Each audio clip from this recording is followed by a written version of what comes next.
audio.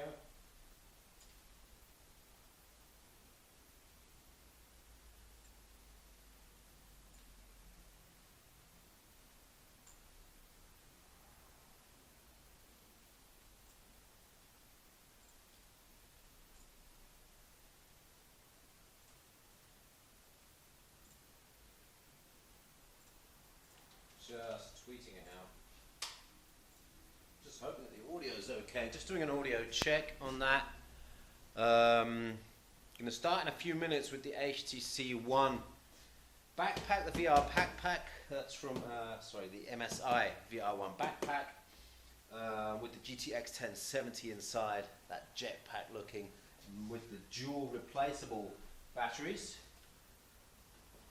I'm checking the live stream over on the side. I'm checking comments as well. So if you've got comments, I'm just going to occasionally glance over to the comment stream on the side there. Also monitoring the stream as I go along. It's going to be a long format this morning as I unbox the HTC One and the VR One Backpack and set it up. And I'll show you, I'll talk a little bit about the setup. And we'll investigate the VR One because I haven't done any work with the VR One at all. All I know is that it is a backpack with a GTX 1070 inside and the dual replaceable batteries, and it looks cool. And it's VR capable, so it takes away that need for a cable on the HTC Vive headset. I think I might even have a ZenBook here as well, but let me just do a couple of tweets. Just want to push this out and then we'll get to the unboxing.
Right then, there's 6 of you watching. Now, have I got that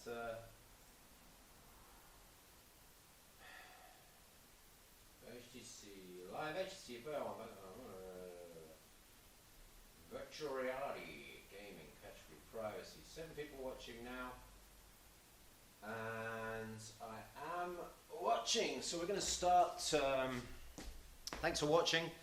Of course, this is going to be on playback as well on YouTube. If you've just fast forwarded, welcome. Sorry about that start bit. On the live things, the live streams, we have to leave it for 5 minutes, put the tweets out, get things ramped up, and make sure everything's stable on the stream. And I think it looks okay. I'll be glancing over here at your questions and at the live stream occasionally. I may walk off screen as well. It's going to be a long process this morning of unboxing the VR One Backpack from MSI and the HTC Vive virtual reality system. We're in the co-working studio in Bonn.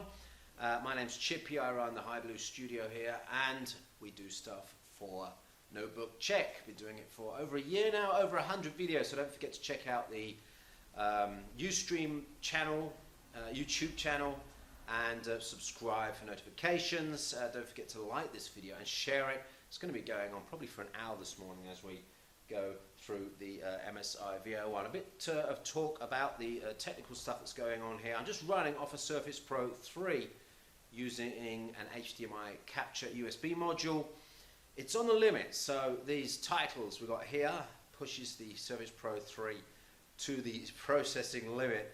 We're running over Wi-Fi, so that shouldn't be a problem. got a decent camera in front of us. Microphone is remote. Unfortunately, I can't mic myself up. I haven't got a radio mic here.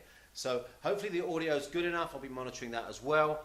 Just turn the volume up a bit. Might be a bit of background noise, and there'll be people walking through as well. I'll just quickly show you where we are. There we go. Co-working studio in Bonn, and we are roadside. So that's showing you where we are for this video this morning. There's going to be people walking through. There's going to be people waving.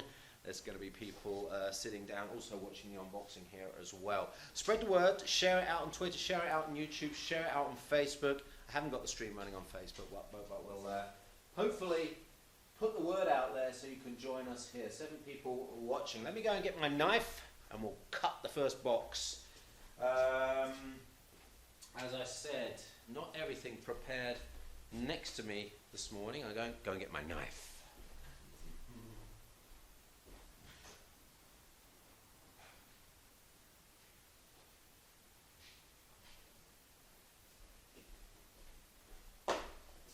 So those of you that have been watching the stream will know, have been watching the channel, that we had the HTC Vive recently with an MSI GT73 VR with a GTX 1070 inside.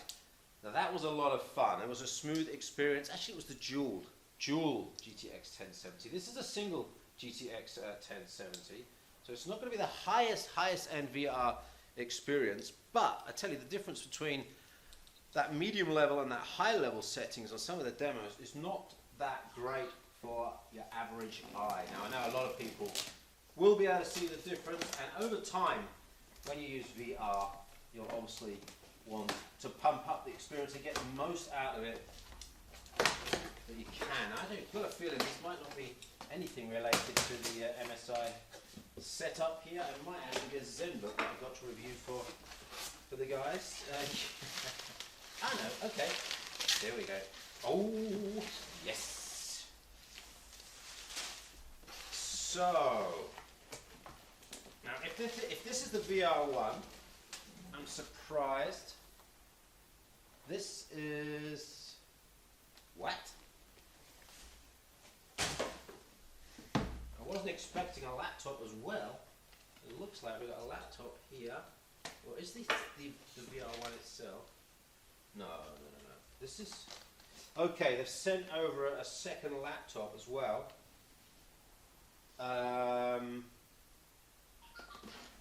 No, this is something else I've got to review. It's an Asus. It's an Asus laptop. So there'll be a second video of that going out. It looks actually pretty good. It's a Republic of Gamers. Which one is it? The GL702V. So that comes up in a review later on this week, or maybe early next week. It's not part of this demo today. So don't get too excited about that. I'll just put it to the side and we'll carry on. I've got a feeling that's the backpack there.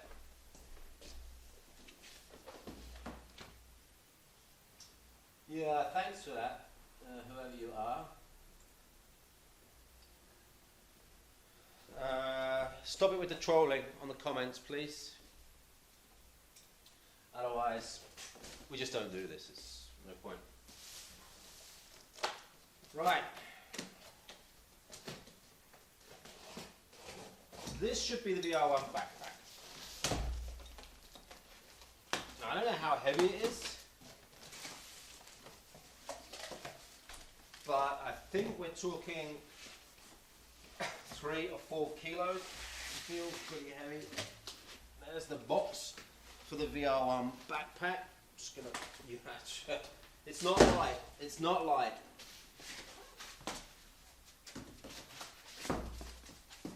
Right, so that means that this and this is the HTC Vive. These are the 2 tripod stands for the sensors for the HTC Vive. I won't unbox those just yet. We'll do that a bit later when we get through to setting up the VR One, because first I want to take a look around the VR One, work it out, test it, see how heavy it is, get things set up, get it switched on, get a monitor here, and then take it from there. So let's just put the Vive to the side.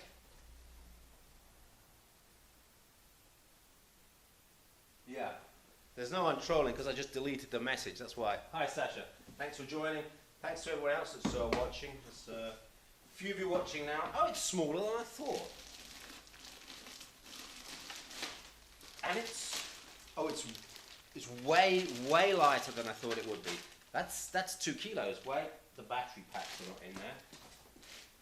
The battery packs, the dual battery packs. It is just much lighter than I thought it would be. I thought this was going to be a real heavyweight thing. It's much smaller than I thought it would be. And it's a lot more plasticky than I thought it would be. That is it. It goes that way up. Now, of course, we've got to fit the straps to go on the backpack. The 2 hot swappable batteries go here, so you can buy 2, have another one charging, and then hot swap a second one out while you're playing. Basically, it is a mini laptop. Now on here, you won't be able to see this. We'll do a more detailed video on this later, but you can see you've got 4 USB 3 outputs here, USB-C, display ports, HDMI, power, and 2 audio ports there. One will be probably the headset, and one will be a microphone here. Here's where the straps fit in. It's a fairly plasticky feeling device on the back, but that's not too bad. It feels fairly sturdy. It doesn't feel like it's going to snap. I wouldn't like to drop it. Just have to say that. There's the power button there. Let's just see if we can get the batteries out. Take a look at the battery setup, and just taking a look at the comments again. And if you're watching, it'd be really helpful if you could just share this out on YouTube or Facebook or wherever you do your social media stuff. I'm going to be doing this for about an hour this morning as I go through the whole setup of the VR One Backpack. Now, it's hard to believe there's a GTX 1070 inside this. Of course, compared to a laptop, there's no screen. So you have to set this up with the headset or with an external screen. So I'll be interested to see how we get this thing set up. But batteries go in there. There's one, and battery goes in there. There's the second one. I'm not going to switch it on just yet. I'm going to try and get a monitor in here so that we can have a look to see what the setup's like, and I can show you on the screen. So this is going to be all the okay. There's the charger. Holy crap! I think we're talking about a 200-watt charger here. So this, and I want to have a look at the capacities of those batteries as well.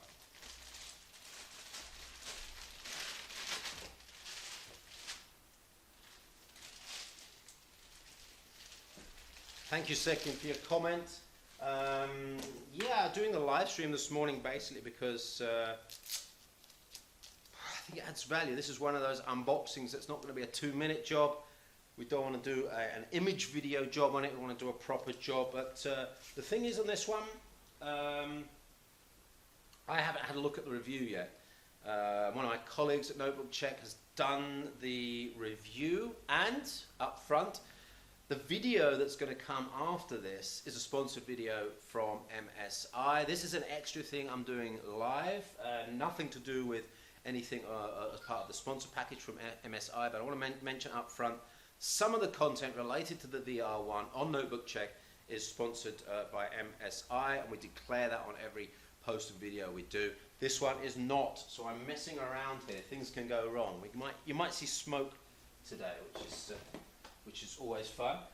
Won't be the first time I've smoked something. What's the capacity of these batteries? Ooh, I'm reckoning 50 watt hour, just by the weight. Wow. 91 watt hour battery. So you've got 200 watt hours of battery here. As I said, the charger is a 200 watt system. I reckon it will run up to 100, 150 watts. So you could be down to 1.5 hours of backpack gaming. If you get yourself a third battery, you can charge it in a charger, a separate charger. Obviously, there's no way to charge the battery directly off the power pack. So you would need a second charger. I wonder if there's an adapter here. Now here's a bunch of cables, but I don't see a separate battery charger, so I assume MSI will have a separate battery charger. It makes no sense to have hot swappable batteries when you can't buy a second charger and a separate battery charger. There's a nice compact, so this is for the HTC Vive headset. The HTC Vive has that very long sort of 3 meter, 4 meter cable on it. MSI providing you with a neat solution here that will probably replace the cable on the headset, so you'll just have this coming from the headset and going to the backpack unit like that. And that is HDMI, USB 3 and power. Now that goes from the little adapter box, doesn't it? So you'll have the adapter box in there as well. Now where are the straps? Where are the straps for the system so that I can get this on my back? Now that's interesting.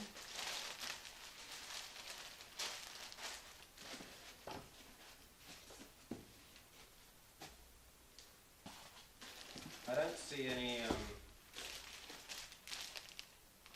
straps. How am I going to get this on my back?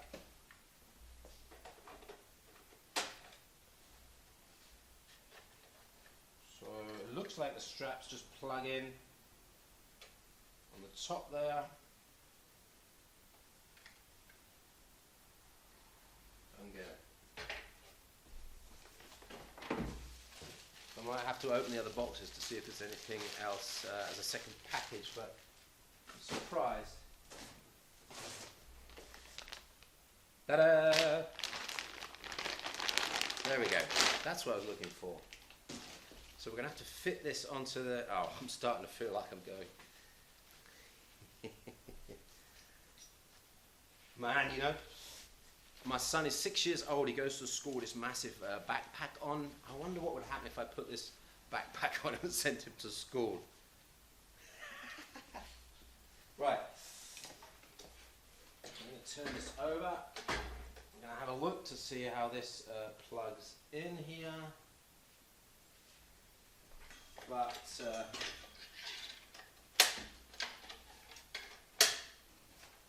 literally that's going to plug into the back there, and then I guess I'm going to have to be a bit careful and then work out. Well, there you go. It's fairly self-explanatory. And that, my friends, is it.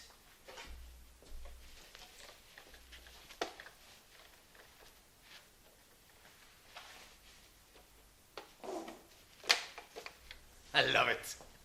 Wait for it.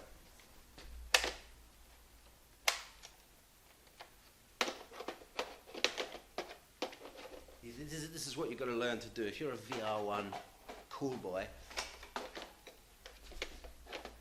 you've got to learn how to hot swap the batteries, right?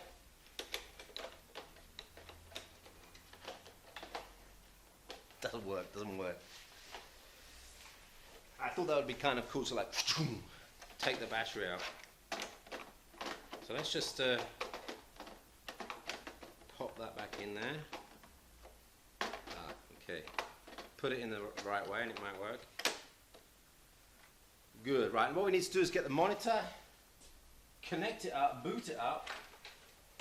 If you don't know what VR One is, it's a PC. It's basically a PC, so we need to connect it to a monitor and boot it up and make sure the stuff's installed. I think it's pre-installed with the HTC Vive software, with Steam, a bunch of games as well, but I think one of the first ones I want to try out is the Google Earth experience, which is supposed to be pretty amazing. Right, so while I'm doing that, I'm just going to check for questions.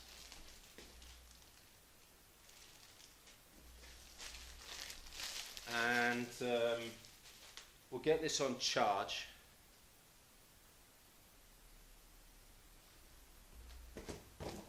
So that we're fully loaded for a little bit of a test later. This is exciting. It's way better than Christmas.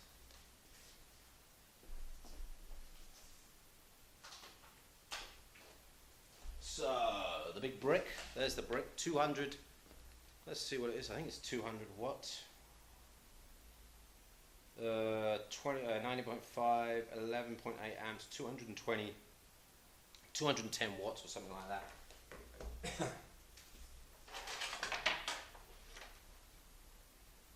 And then charging goes into the bottom like that. Looking for charging lights, anything to tell me that it's actually charging. I would have expected that to light up there. That is on. Wait a minute.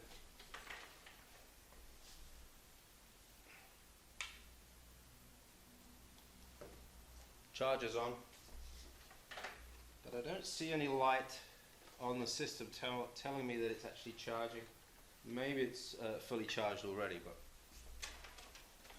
right, I'm going to put some of this crap to the side, and then we'll get the monitor in and boot it up. As I said, it's a fairly long form live stream this morning. I'm watching the questions over to my right. So if you've got any questions, I'll do my best to answer them during this video. And interestingly for you guys, I have no experience with the VR One at all. I know what it is. But that's kind of on purpose. I haven't read our review or overview of the VR One yet on Notebook Check on purpose, because I wanted to do this unboxing fresh without any sort of preconceived ideas or anyone else's experiences in my head as we go along. Those of you that know Notebook Check know that we do pretty detailed testing on our devices, test lab, reviewer, and then it comes to me for the video. I want to kind of follow that process and keep things nice and clean, and be subjective, objective. So this should be the HTC Vive. We had this recently with the MSI GT73 VR. And it is one of the leading room scale VR systems out there. Price is around €800, $800. It's this time of year. Black Friday was last week. There were a few offers on it. I think $100 off in the States. But it remains one of the most expensive home entertainment VR systems that you can buy. As I said, it's room scale, so you get the controllers. You're able to move around in a room. You're able to teleport yourself around spaces. Certainly on Google Earth, that will be important. This is the button to teleport yourself, and then to move yourself along. Of course, you only get a limited amount of space to move in. So to move around in a bigger space, the idea is that you teleport yourself around. Big bunch of cables. Setting up the HTC Vive isn't that easy. You need a reasonable sized room. We've got a reasonable sized room. Maybe we'll change the camera angle in a bit. And you've got to set up the tripods and the sensor units that go on top. There's a video on our channel that you can watch which shows a kind of speeded up version of setting up the HTC Vive. You might want to check that out. I think it's on the GT83 VR video. You'll see me set up the HTC Vive, so check that out on the channel.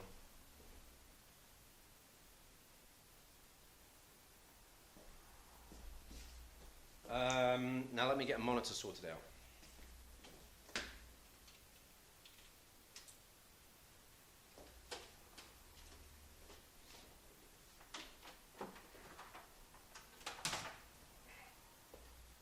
Get a big monitor in so that you can see how I'm going to set up the VR One. we'll take a look at some of the specifications, and I'll bring up the in fact, I'm not sure if our review on Notebook Check's gone live yet, so I won't be able to give you any of the test results that we've had so far. Power.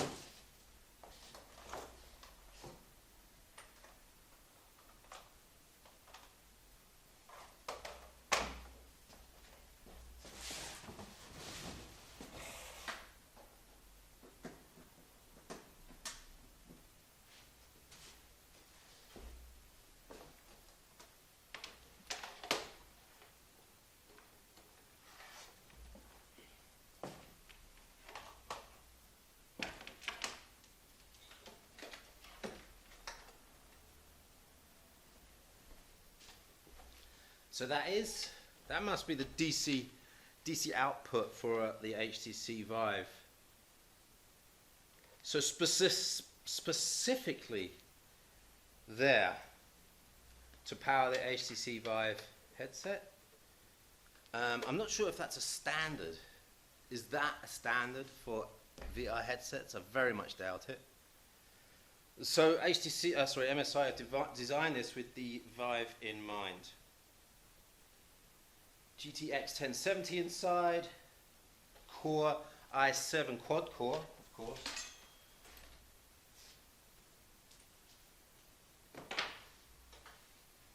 HDMI cable.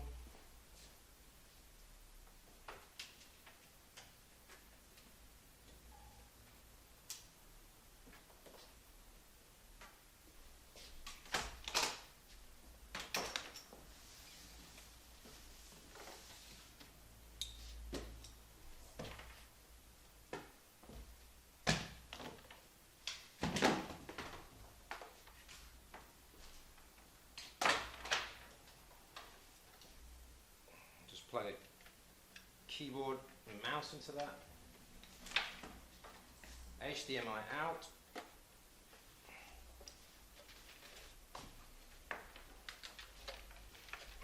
So there you can see. Let's see if you can see really closely there. Let me just check, make sure you're focusing properly on that. There are the ports. Let's get the angle right on that. There you go. There are the ports. So 2 audio ports, 1, 2.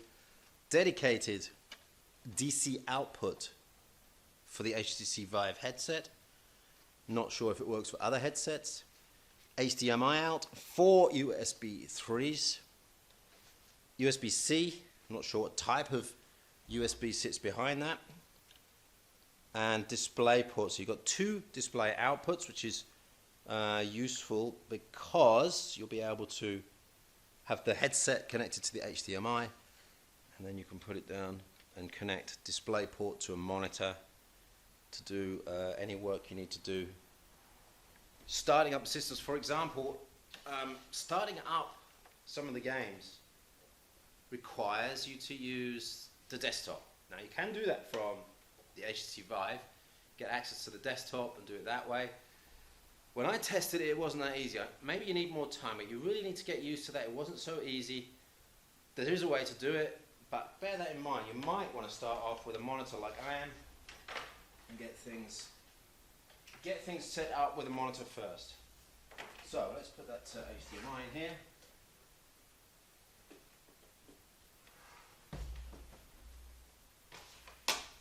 And in a minute we'll boot.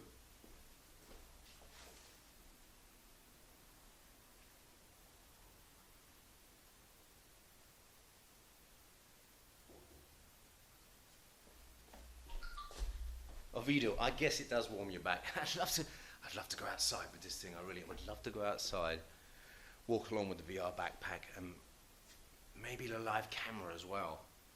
Do a live stream with the backpack on and see what people would say.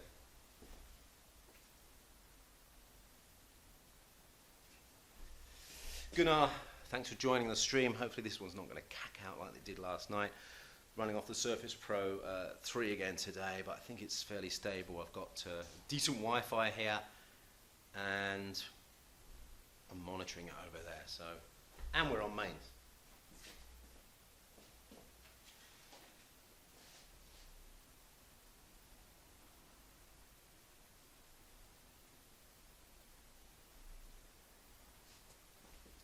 It's early in the morning here. Those of you in the States are probably just going to bed, East and West Coast. It's 20 to 10 here in Germany, so 20 to 9 in the UK. Probably a lot of people haven't even started work yet, but thanks to the 7 or 8 people that are on live and the other people that have joined in. I'm going to go on for a while on this live stream and do a little bit more extended testing, and the reason I want to do it is I've got to learn about it. Why don't I just put the live stream on and talk to you guys and get you interacting with me as well. I know there's probably some people out there that have more experience at VR than I do. My only experience is the GT83 VR demo I did with the HTC Vive last month. Had about 2 or 3 days with it. We've done some work with the Galaxy S7 and the Galaxy headset. But apart from that, I'm not the big VR expert. Anshul Shag, look him up. He's one of the good guys. Ben Lang. He's also running a VR website, and those guys are really, really up to date on what's going on. Good guys, check them out. Right. We're going for the on button. It's on.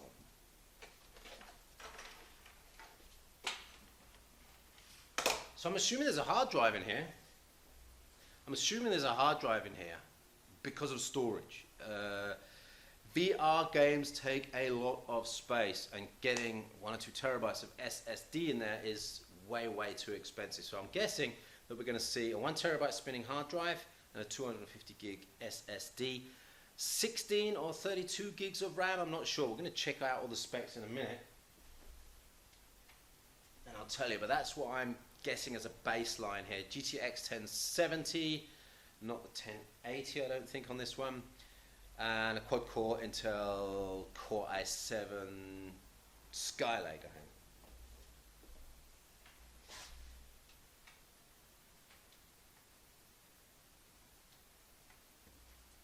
Power, baby.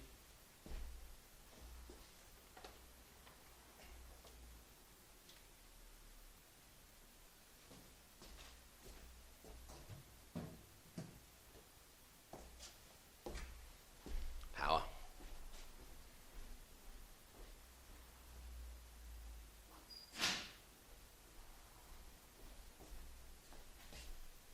It's so early in the morning here at co-working, no one's actually switched the mains power on. And if you haven't had a look at co-working, take a look at some of our co-workers. Hello. The early starters. Hopefully we'll have a few people sitting down watching as well. Maybe a few people testing it out would be cool. So here we are, booted up. This is the backpack booted. So just to prove it is actually just a Windows PC. That is the the MSI VR One Backpack there.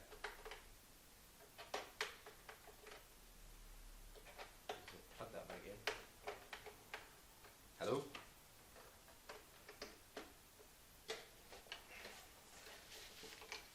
What do you reckon? Why not just wear your laptop? It's good for the winter.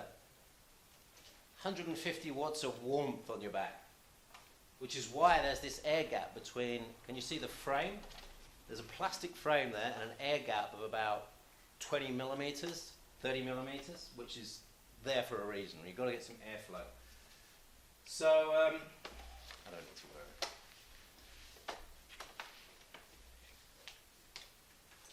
Let's take a look at some of the specs. I'll zoom in and we'll take a look at some of the specs.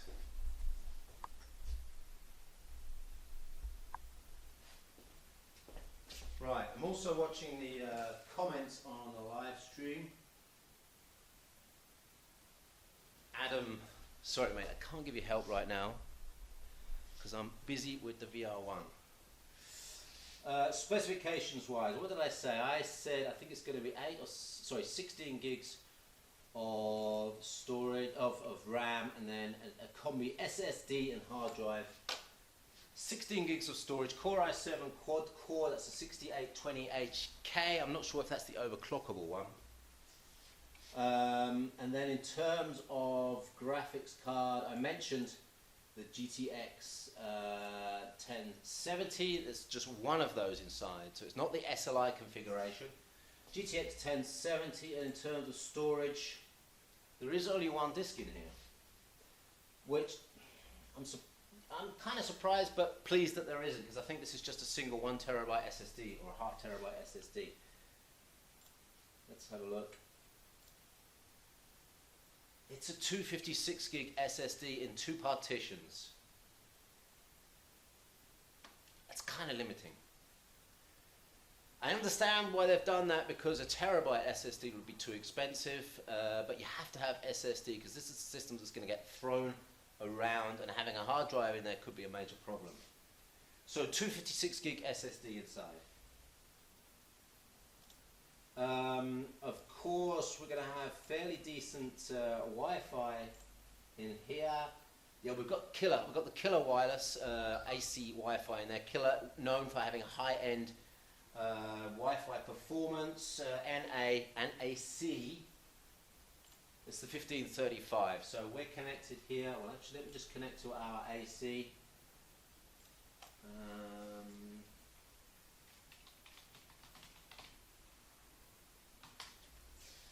And let you know how it connects.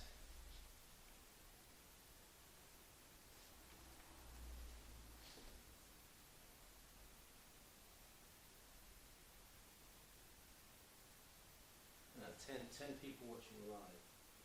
Not bad for this time of morning. There's 10 of you watching live. Not bad for. Well, I reckon you're in the Middle East, or in India, or in Taiwan, South Korea. You won't be in the UK. You won't be in the US unless you're up late. Right then, connectivity on the Wi-Fi is. We're connected at AC. And we're connected at a full 867 megabits per second. So we've got a decent, almost a gigabit a second over Wi-Fi theoretical connectivity. So that's not going to be a limiting factor. It's good to see. We've had some AC cards here that just don't connect to AC properly, or connect down at single channel. So it's good to see the high-end AC Wi-Fi connecting okay. Right then. So let me just zoom out.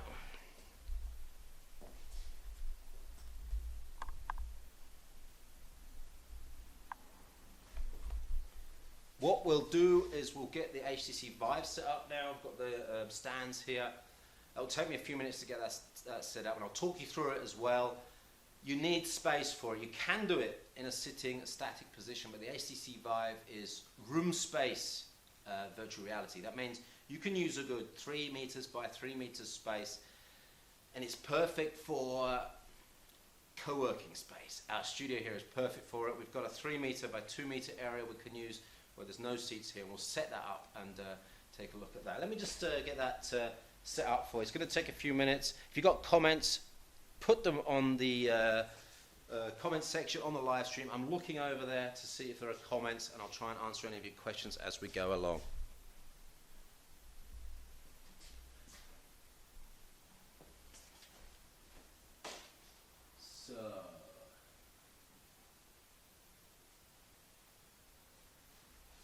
So 72 people have watched it. That's not bad. Right. HTC Vive. Hand controllers, don't let them drop on the floor. That's one of the audio cables for the Vive. Not needed if you're using the HDMI. This is for putting audio into headphones. So if you're wearing headphones, you can put audio into your headphones using that long cable, but it kind of defeats the object. One good point, MSI didn't provide a short audio cable, so it would be kind of cool to buy a 1.5 meter audio cable so that you could go from the backpack into your headphones.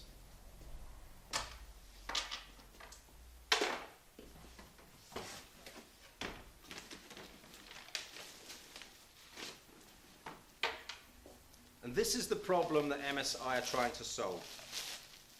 This is the cable that comes with the HTC Vive headset. So what normally happens is you've got the headset on like this, and you've got 3 meters of cable which go to a laptop. Let's just bring that up a bit. 3 meters cable that goes to a laptop. Now, when you're immersed in some sort of VR environment, this gets in the way, and it's actually a little bit dangerous. We've actually seen one person trip over this and fall over. It was a child that shouldn't have been on it, but even so. That's the problem that this backpack's going to solve. By having the backpack on, you just have the short cable and you get total free movement around the room. That's the headset, if you haven't seen it. Adjustable for eye distance and plus minus on the optics. Not separately adjustable on the eyes, I don't think. So if you're a glasses wearer, I'm not sure if you can adjust them separately, these things. I think the whole unit goes in and out. But that's the unit. It's got the sensors in that bind with the sensors that are going to be on the tripods. I'll show you those in a minute.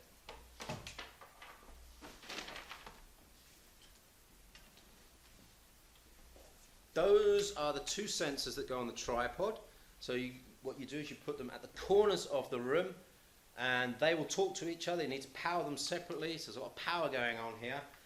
Power these separately, they will talk to each other, and they will communicate back to the HTC Vive headset to provide positioning information that then goes back through the USB cable into the PC, and that is how you get your positioning information from the HTC Vive.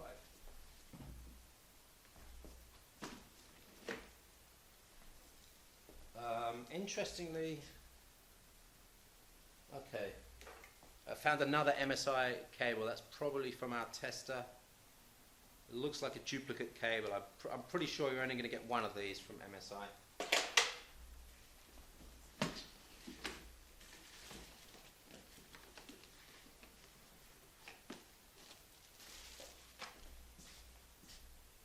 And that's the interface box that connects to the headset. I'm not sure if we actually need that in line, because this is the bit that provides the power out. And we actually got all this on the backpack, so I'm going to have to see if we need this or not.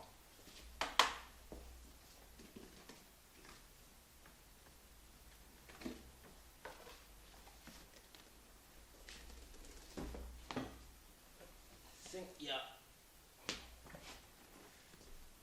That's the one bit of the HTC Vive that's a little bit awkward. It's all the power cables, all the adapters, the mounting plates, power for every component, charging for the handsets as well. It's a bit of a cable salad.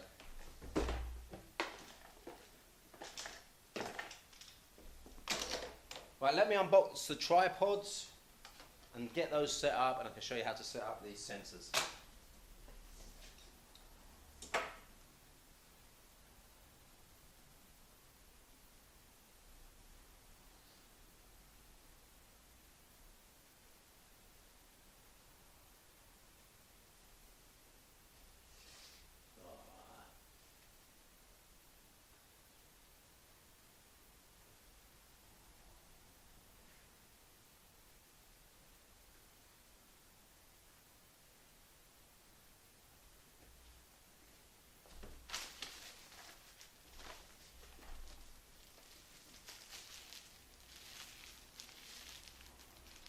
Now that's a second sealing unit for the headset.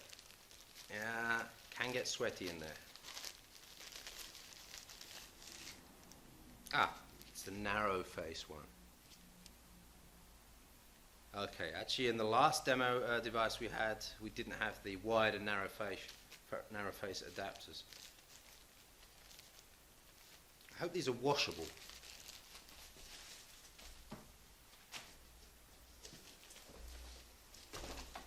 So if you just joined, we're unboxing the HTC VR One and the MSI VR One, the backpack there, and the HTC Vive VR system.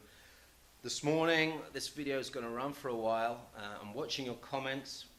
Don't forget to like the video, share the video, let other people know this is going on. I want to get a two-way going.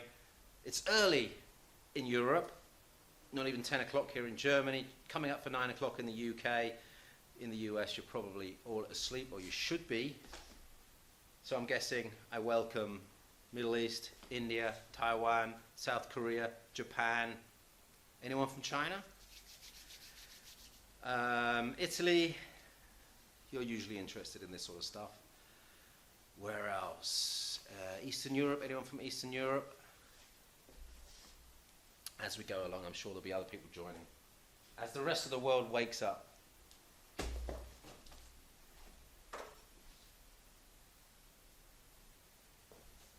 Yeah, I'm in Germany, by the way, Adam, at my High Blue Studios. I run my studio, which is called High Blue Studio, and from here I do the Notebook Check reviews. Not all of them. When the guys finish their reviews, they usually send the device to me here. Because I'm located in Germany, I run the English video. Works pretty well because the devices stay in the country and we don't have to spend too much time throwing them around. I just noticed that I need to put the charger on this camera soon.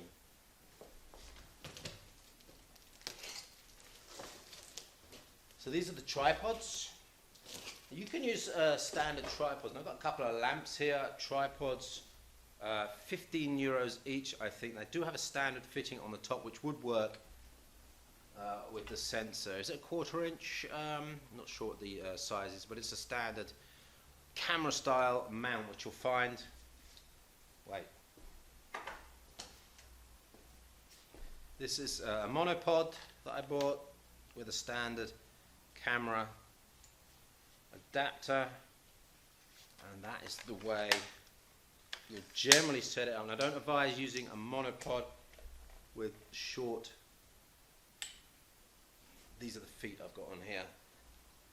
Don't use that because you'll knock that over and this will go flying to the ground. But that's just to show that you can mount on a standard camera adapter. You can also mount on the back. The idea of that is you use the wall mounts.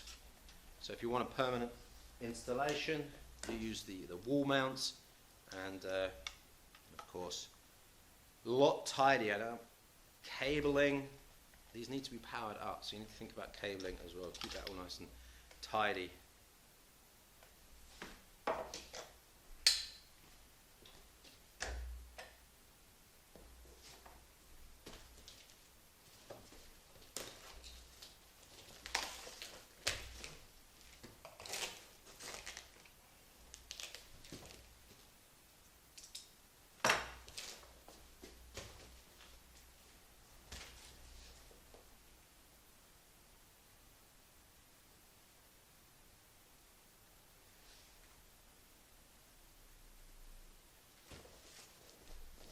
Hi Ovido, Eastern Europe. Whereabouts are you in Eastern Europe?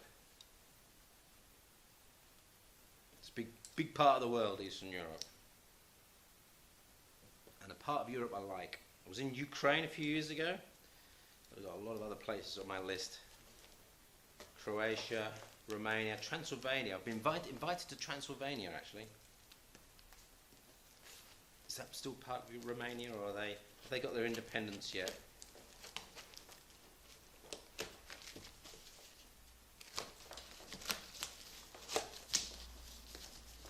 Estonia, been there.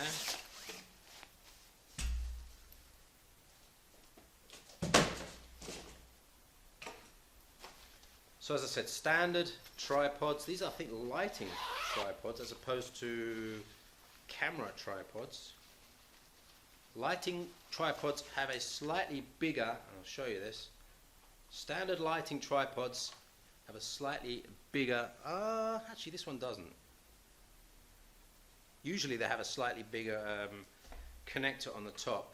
They've got there's a ball mount adapter here. I'm not sure if this is part of the HTC kit,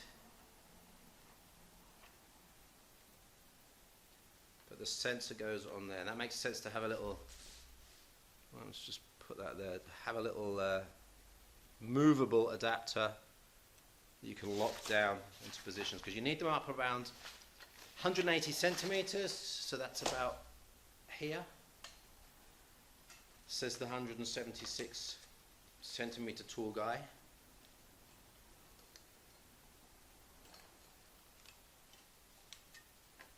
I'll be honest, I'm not sure. When you buy an HTC, does anyone know, if you buy an HTC Vive, do you usually get the tripods with it? It's certainly not branded HTC, but I'm pretty sure that anyone selling an HTC Vive is going to try and bundle in a couple of cheap tripods as well. Like I said, they're not expensive.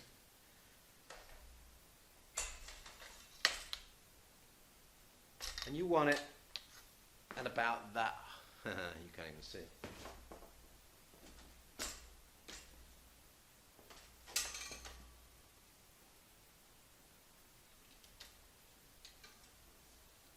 It's around 180 to 200 centimeters high. And you're going to mount these on top.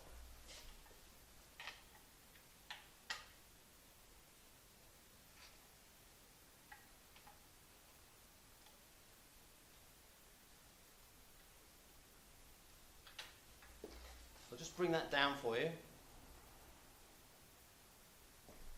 And what you're going to do is you're going to have one in one corner, one in the other corner. Takes a little bit of space. It's about 1 meter square on the foot. So in terms of total space, I mean, I would recommend something like 3 meter by 3 meter. We have around 4 by 3 here, but once you start taking the corners away, you cut down to around, we got about 3 meters by 2 meters out of it, which is enough for a little bit of moving around experience.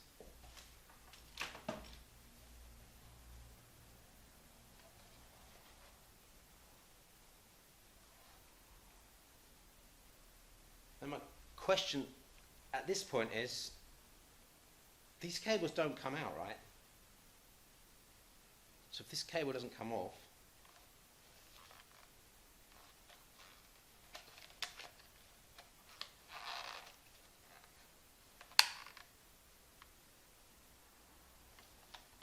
those cables are built in, so you're going to have this cable still on there, but coiled up, I assume.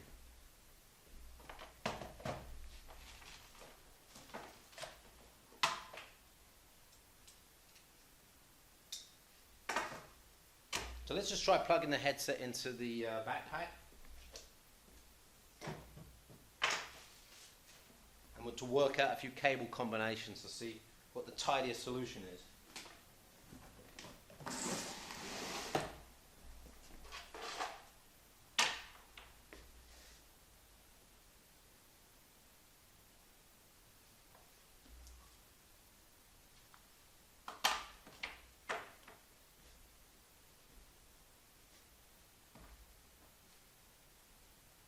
Almost reluctant to plug the DC straight into the VR One Backpack without checking first whether it really is meant for that. Because usually you would have this powered, which gives you also DisplayPort out. DisplayPort's already on there. But it would make sense if we didn't need this adapter. But then, why have we got these? Okay, this is the way you would normally do it.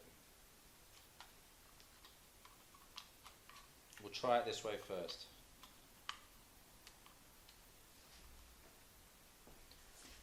So HDMI, USB 3, DC output. In this side, we go HDMI to the backpack. You've got a separate DisplayPort out that you can use. USB 3 goes to the backpack and DC in there. So it's providing a separate DC in. But on the backpack, you'll notice DC out, which just makes me think I can plug these straight in. I'm gonna have a quick look at the the manual. I'm sorry, guys. Had to happen at some point, didn't it? Had to happen at some point.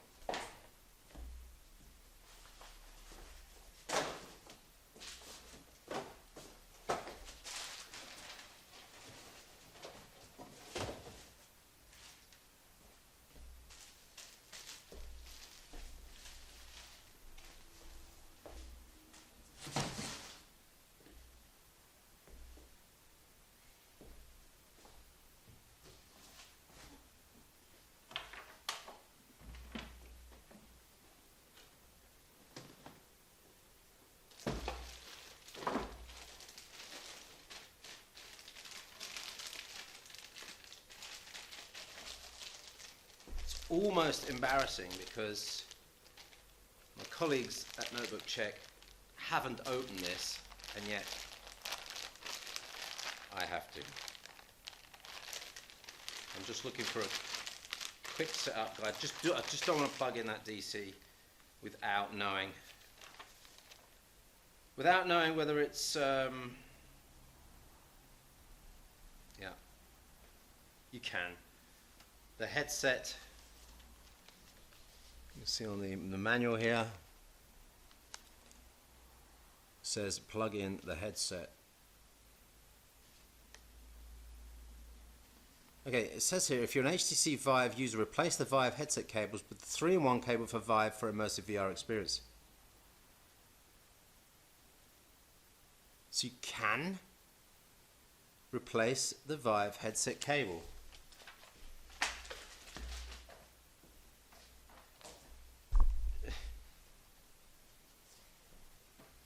Really?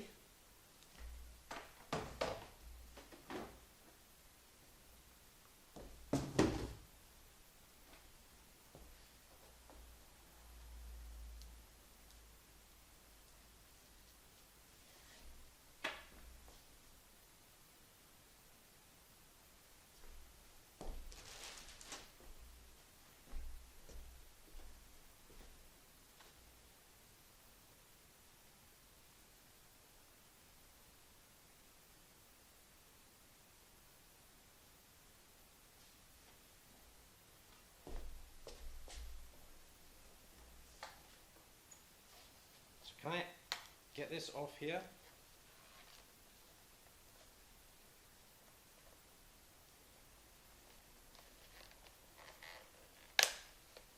Yes! Okay, that's nice. So I can actually take the long cable off, and this is the whole point, isn't it? I mean, it would have been stupid if we couldn't take those cables off. So we're taking the HDMI out, the USB 3, the DC, and we're leaving the audio cable because we might use that for headsets, because that will do an audio pass through, I guess, out here. We'll see. Right, getting this all out is going to be fun, one at a time. Pushing back through there.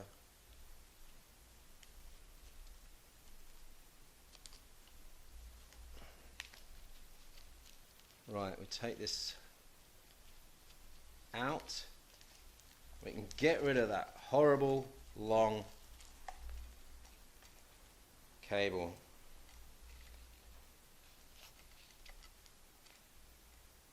It's not super easy, but you don't need to worry about that because you're only going to do this once.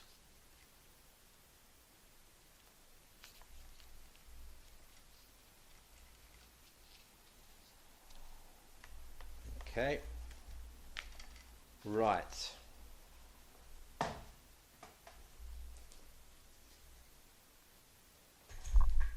Away with the old cable.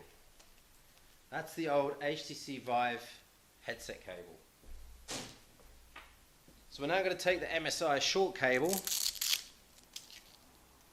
and as you can see, they've modelled it exactly with exactly the right angled connectors.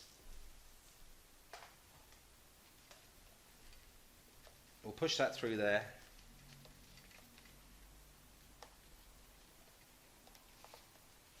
Through this little tab here. 1, 2, and 3.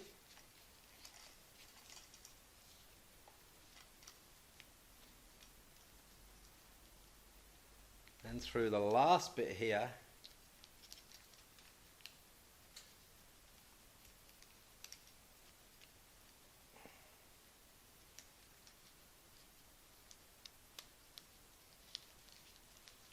right.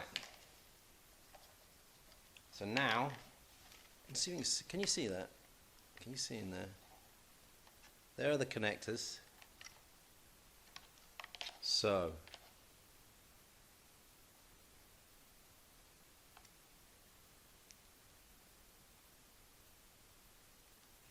get it round the right way. And then you've got DC in, USB 3. I notice there's an additional USB 3 port there. And then the HDMI in there. Right. Let's clean that up.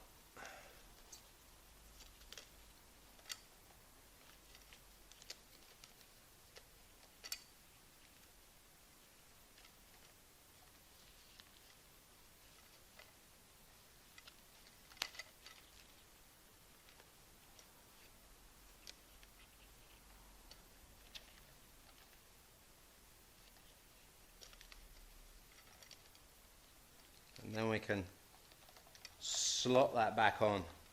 It's not easy,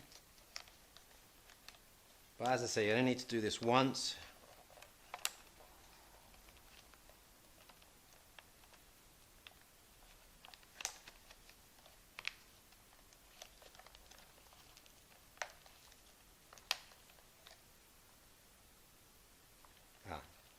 Slides in from the front. That's it. So let's tidy that up.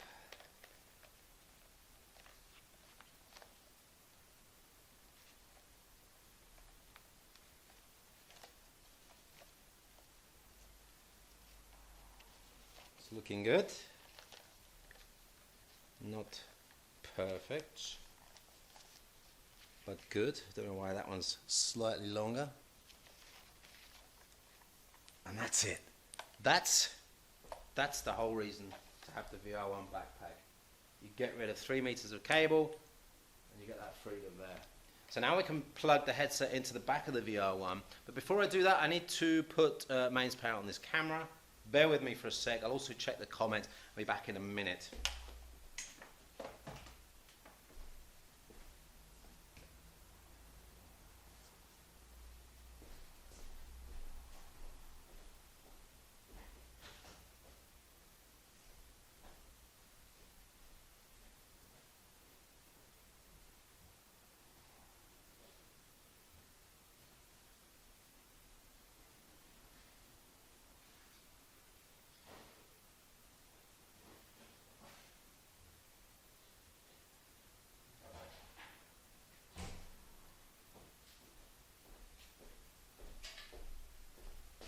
So for those of you who have just joined, there's a chat going on in the comments section on YouTube. Go to the YouTube page. On the right hand side there's a comments section. I'm trying to keep track of the chat and the questions that are going on, but there's a lot of self-support going on in there. So if you've got questions, just head over to that chat session and don't be abusive. This session is part of the notebook check coverage for the VR One. This is a totally independent live stream.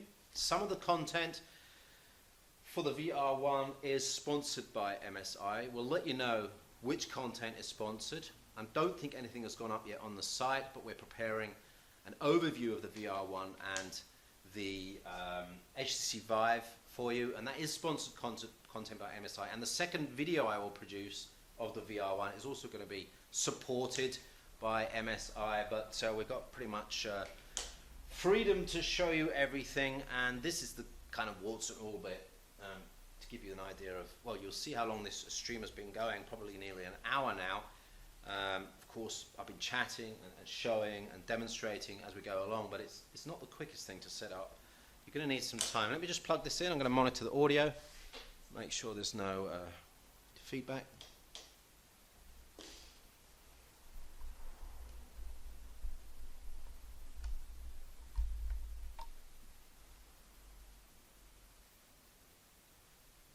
Looking good? Right. So everything's powered up.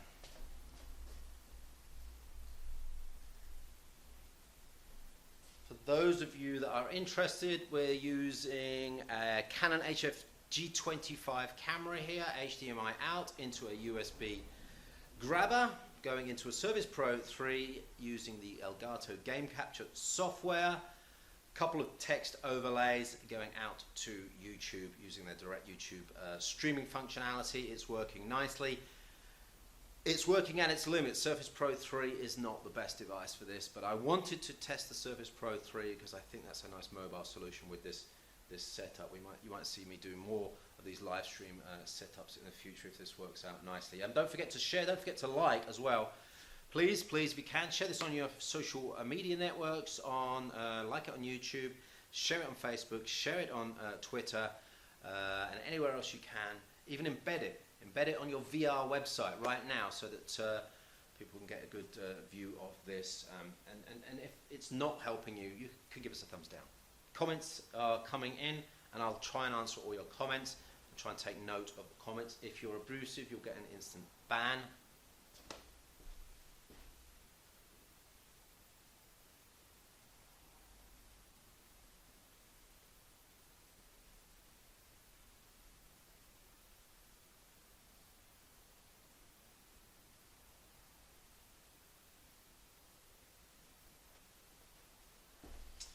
Right, so what we're going to do now is plug the headset into the VR One Backpack.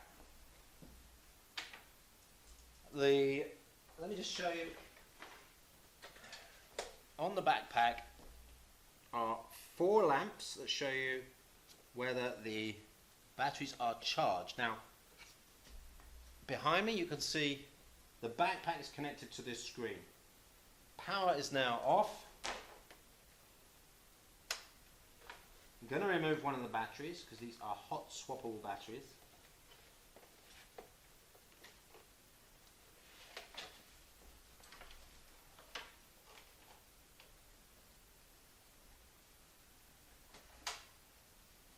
So there's one battery out, and the unit is still working. That's a 100 watt hour of battery. I'm guessing these are going to be at least €100 a piece.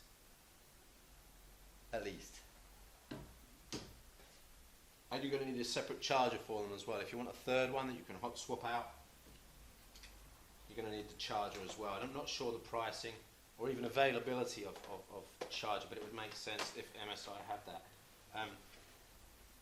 Now I'm going to wait until the second line of lights is lit up there, and then I'm going to take the second battery out.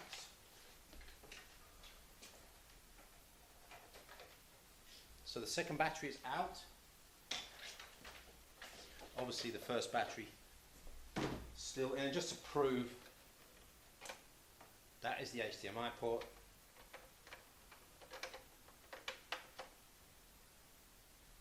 And there you go.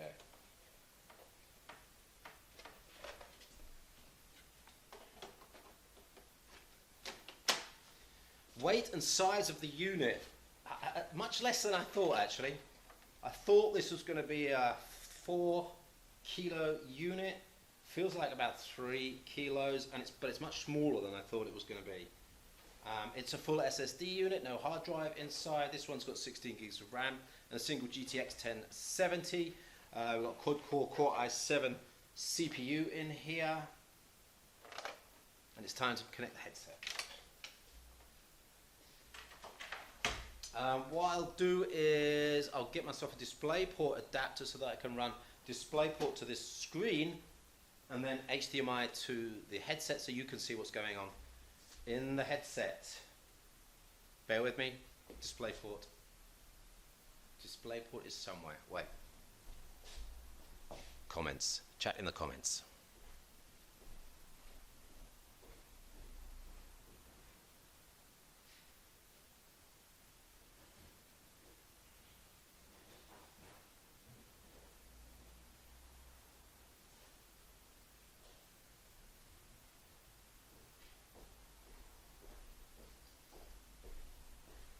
So I just grabbed a standard mini DisplayPort to DisplayPort adapter.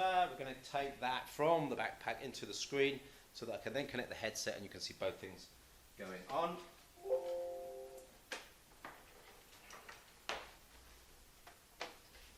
It's still on.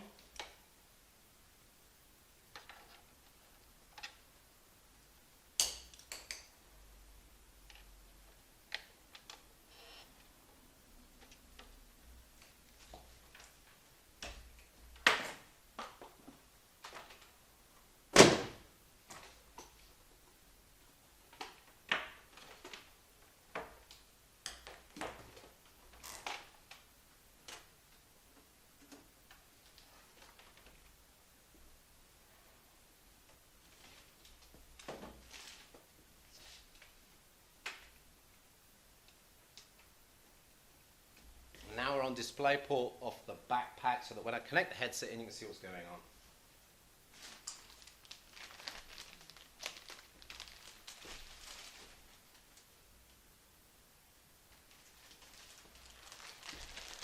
So Eric asks if it's a desktop CPU in it. No, it's not. It's the quad-core HQ series.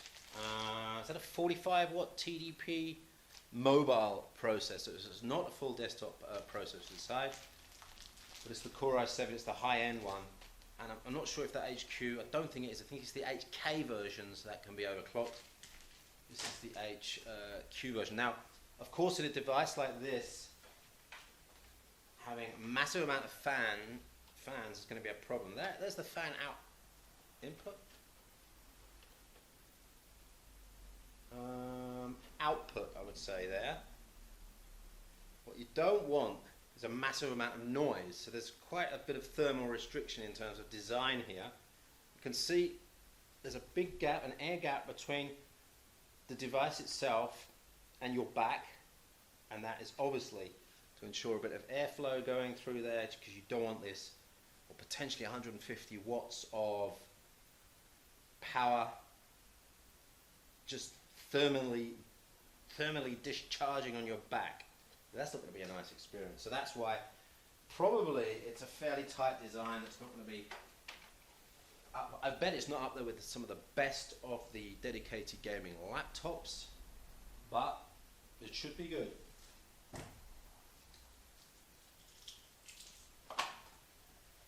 Right, for those of you that are just joined, we've already replaced the headset cable on the HTC Vive headset. We're down to the short version. It's 1 meter long.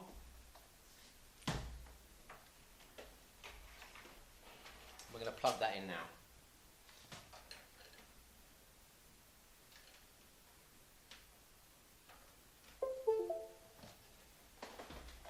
So really, really important. MSI have designed the VR One Backpack to be directly compatible with the HTC Vive headset. They actually provide the correct DC out port for the Vive headset. So you've got HDMI, USB 3, and DC output directly from the back of the backpack. So now I'm going to kick things off and see if that headset's working.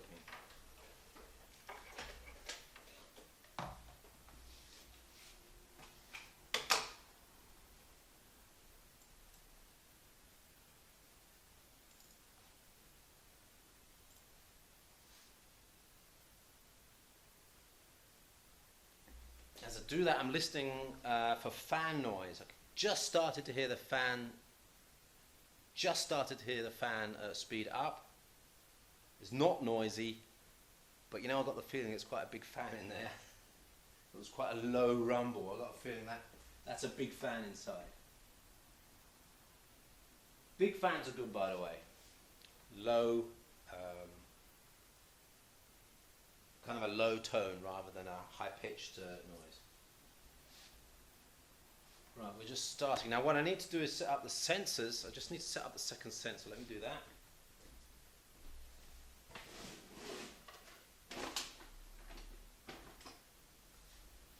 These are the power supplies for the sensors. It's one of the, I don't know, the HTC Vive has a lot of cables, a lot of power adapters, a lot of connectors.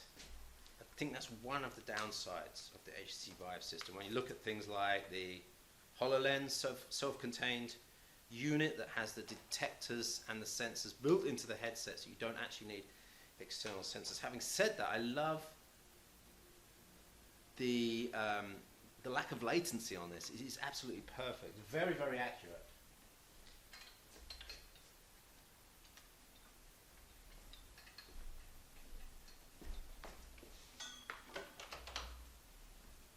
HTC provide fairly long cables on the sensors. This one's a bit dirty.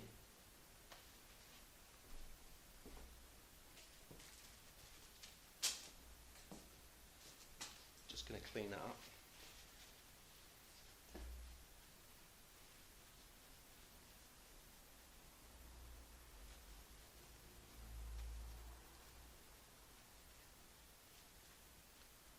So when you've got two sensors set up, they talk to each other.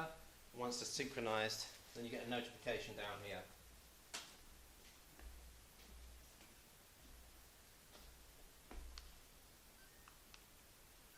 Switch the handsets on with a short press here. They've been picked up by the system here.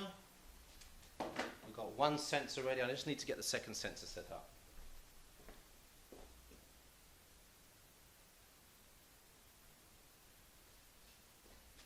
Now, Eric, just to quickly answer that question, the only reason I've got the DisplayPort cable here is just to show you the screen.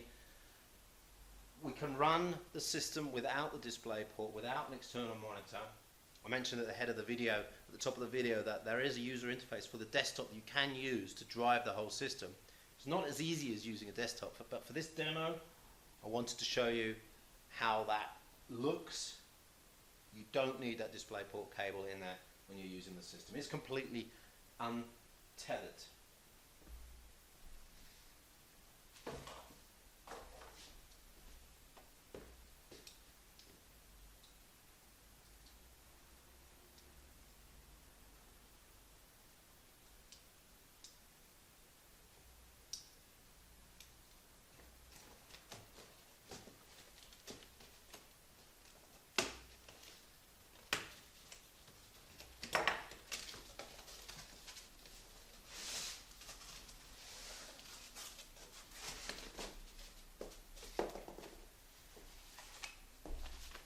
So first setup on this system, and this is the second time I've set up the HTC Vive, it's a 1 to 2 hour process. You can't deny that. This is not the easiest of things to set up. It is, if you just want to dive in and you've got an idea about this sort of technology and connectivities, you could probably just set it up in about half an hour just by guessing the setup. But if you're going to end up reading the manual a little bit and taking care to get the room sorted, which I do advise you do, get yourself a decent space, and it's going to take a little while to set up. Now I'm going to set it up in a fairly small space here. I'm going to move this sensor.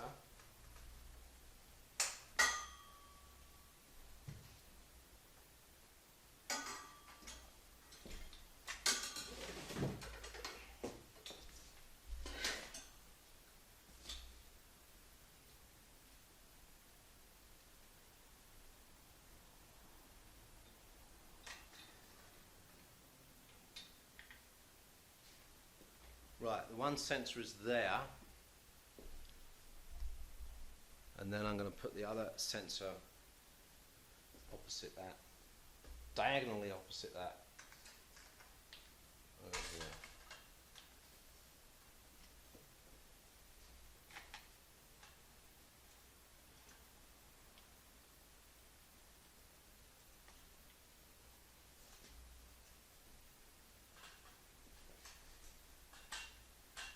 So as long as the systems have line of sight to each other, the two sensors, They will sync up okay.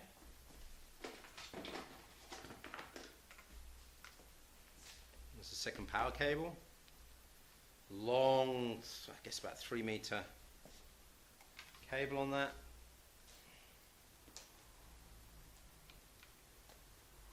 Maybe 2.5, 3.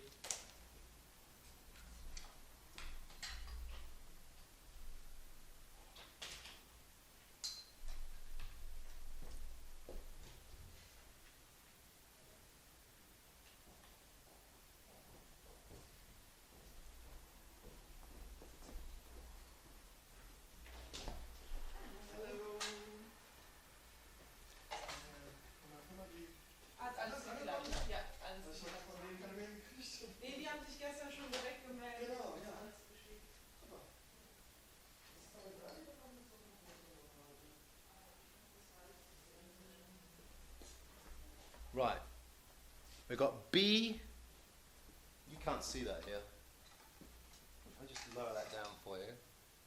In the corner of that, just there, I've got the letter B. On that one I've got the letter C, which means they are synchronized up. And what we should see is the second one appear on the screen here. B, C, yeah, right. Let me zoom in on that so I can show you. This is Steam VR, by the way.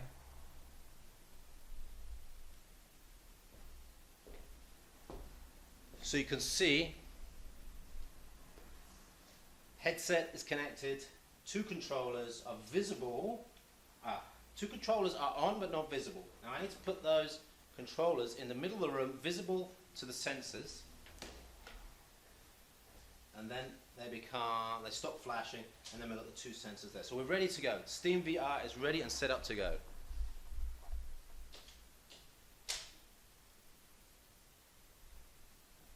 So what have we done? We've set up the VR One. We've changed the headset cable on the HTC Vive headset. We've connected it.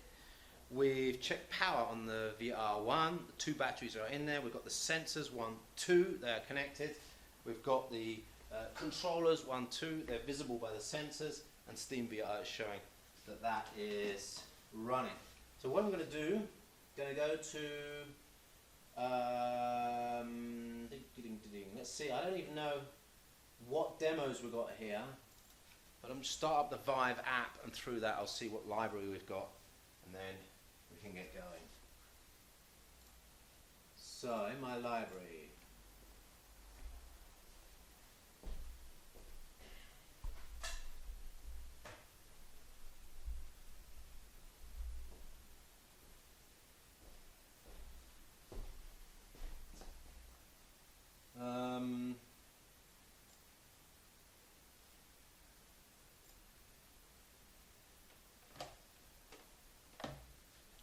this is the bit you have to do every time you change the position of your sensors.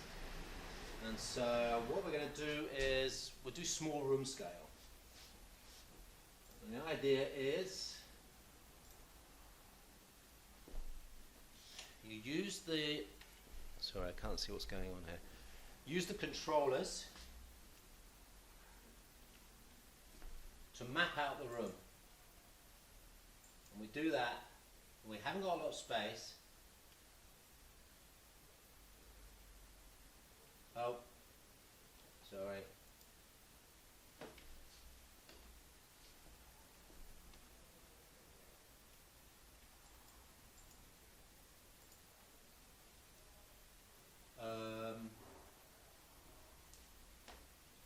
Right. This is calibrating the floor.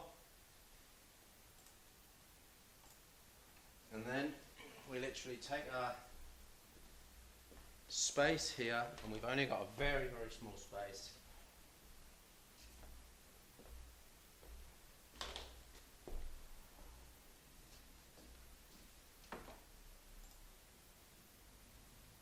And that is it. It's not ideal. It's not big enough really.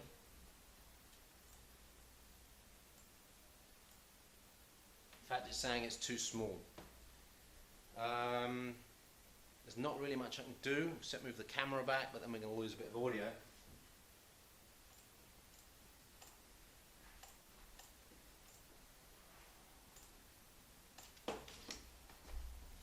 I'll just move one of the sensors back so we've got a little bit more space.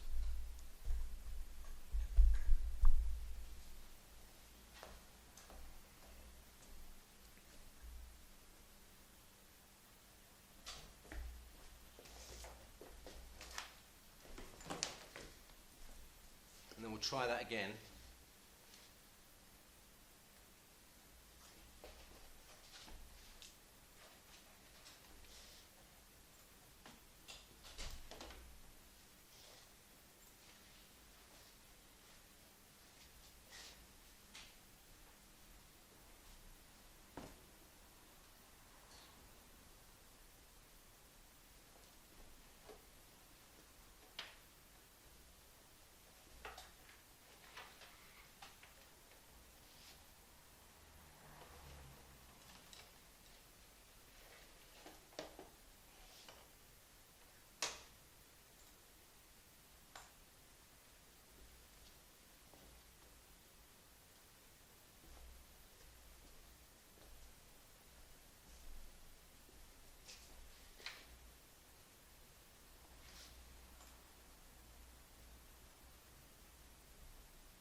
Still too small.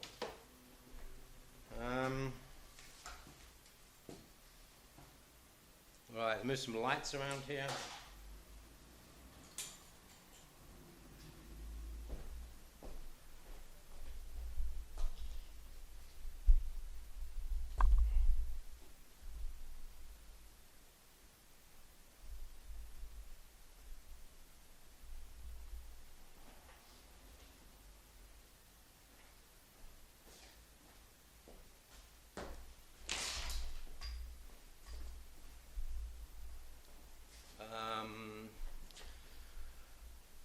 Let's get some.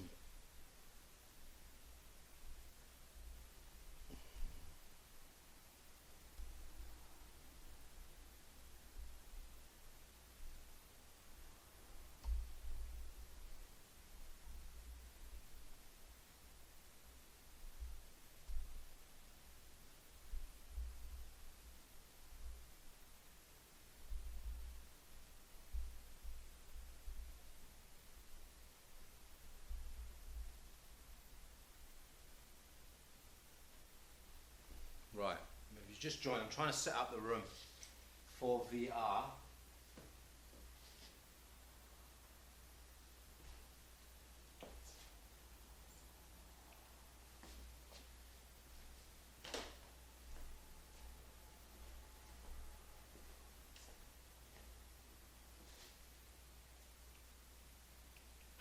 Still too small.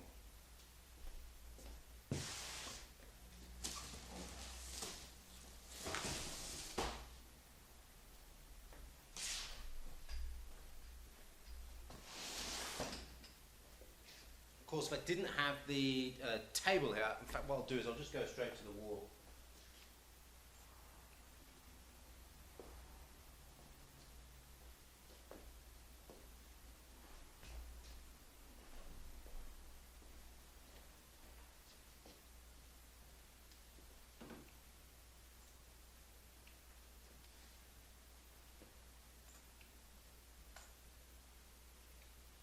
Right, so now we've calibrated the room. It looks like we needed at least 2 meters by 2 meters.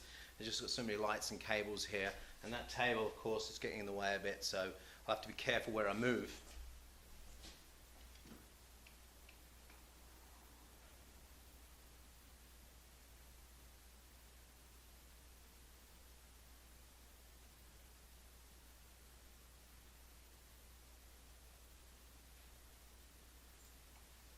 I'm going to start up Trials on Tatooine. That's the Star Wars demo. It's not really a game, it's a 10-minute demo really where you can interact with a few things.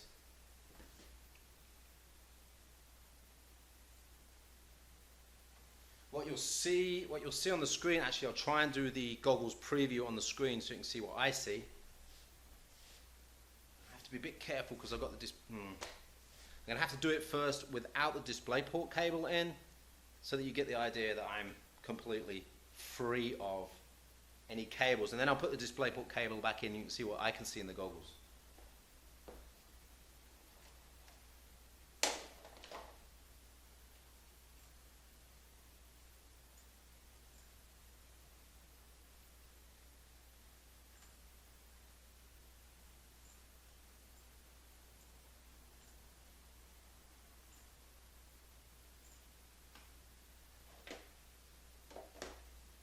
I'll just zoom you in on that.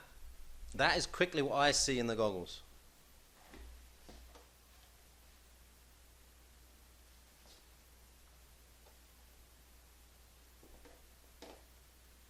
But I'm going to have to put the backpack on now, which means I have to switch the DisplayPort off.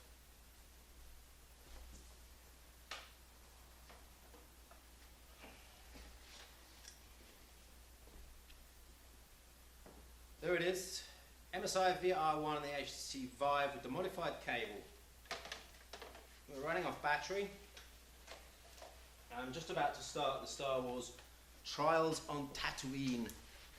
I feel like I'm kind of doing something that I'll look back on in 10 years and say, holy crap, that really was the start of something. And here I am. Right, I need to get the controllers.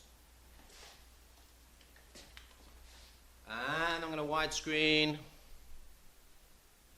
so you can kind of see what's going on here. Just check the stream.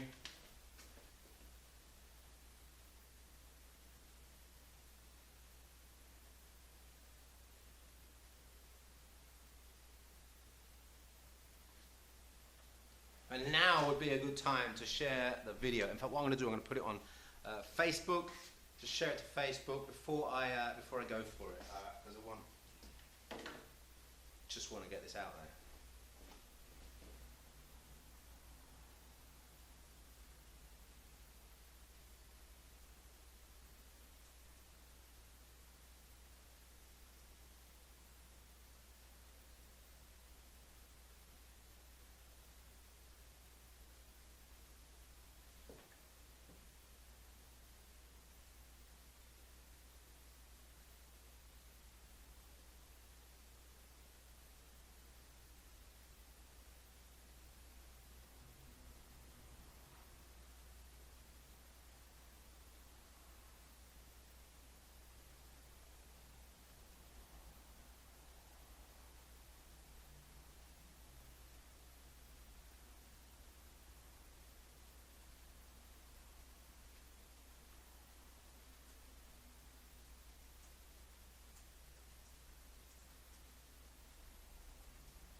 Okay, so I just put messages out on Facebook and YouTube and Twitter, and I'm just waiting for people to come in so I can just do a really, really quick summary, and then I can go to Tatooine and kill some, I was going to say Cybermen. Stormtroopers.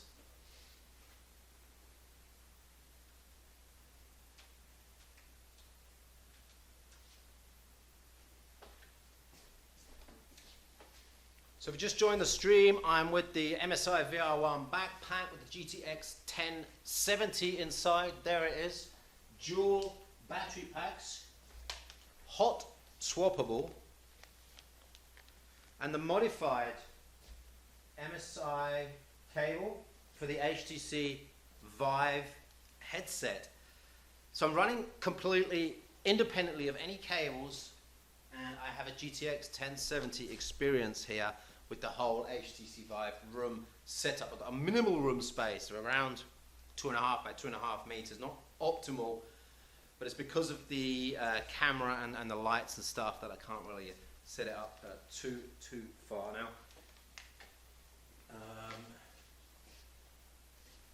Where's me?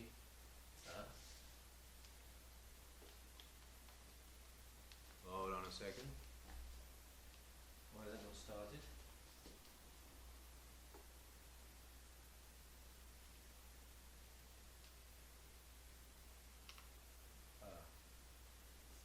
Why is it not starting?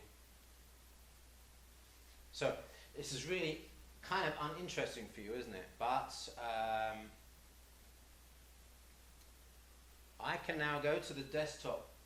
If I had the display port, this is really, really difficult. We're going to have to get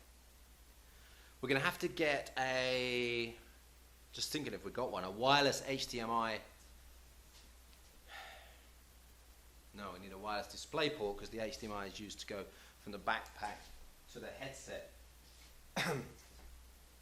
Jerry Macker, a friend of mine who does Intel, a lot of work for videos for Intel, has been working on doing videos for VR experience. It is really, really complex. It involves having a camera with a sensor, it involves green screening, it involves post-production. Trying to do a live one would be even more difficult. The best we could do is probably do a picture-in-picture if we could get some sort of HDMI out. But what I'll do is I don't know, you just have to live it through my voice.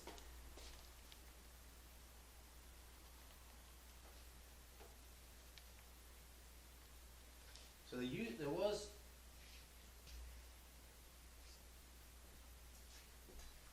gonna have to start this again.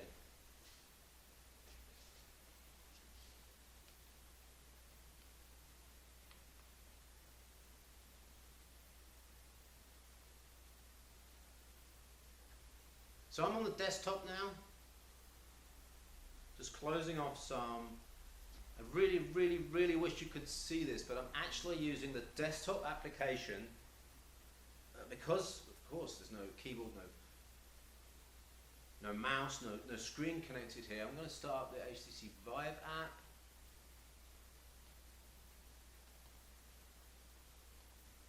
And start up the Trials and Tatooine demo.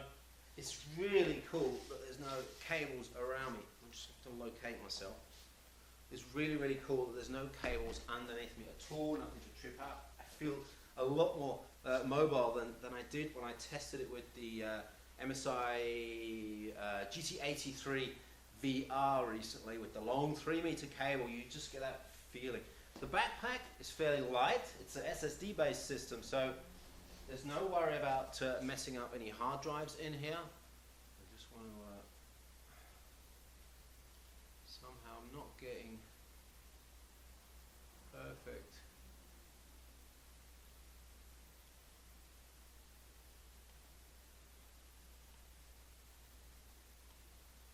I'm having a little trouble getting to the application, the HTC Vive application.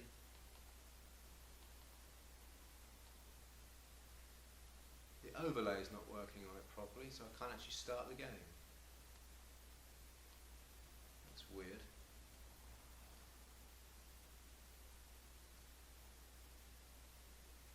So I'll have to do it through the Steam user interface.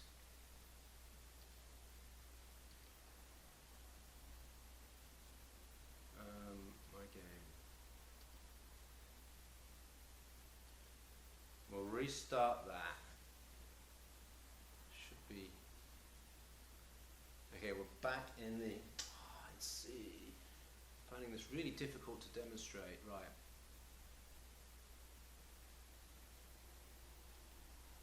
This game needs a bigger play area. That's why it didn't start. So we've got a 2.5 meter space. I'm going to have to start up a different application. Trials and Tatooine needs a bigger space. I've used it before. It is one where you walk around. You actually can pick up a lightsaber from R2-D2 as well. So, got to get back to the main interface. That is waiting for the application to quit. Back to Steam. Seems to be still launching. So one of the things you will have to get used to. Are you there? One of the things you have to get used to is the user interface for HTC Vive before you can drive this thing, because last time I was doing it, I had the laptop on the table, you've got the desktop connected as well, you've got the mouse and keyboard, everything's very familiar and desktop user interfacey. The thing you'll have to do with the HTC Vive is get, oh, that's so cool. Get used to the user interface on the Vive. This is the space I'm working in at the moment, not massive. I guess the table's here somewhere. Yep.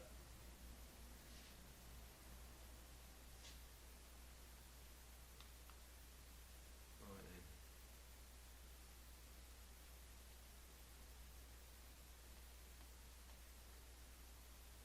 It looks like Steam stopped working. Isn't nice.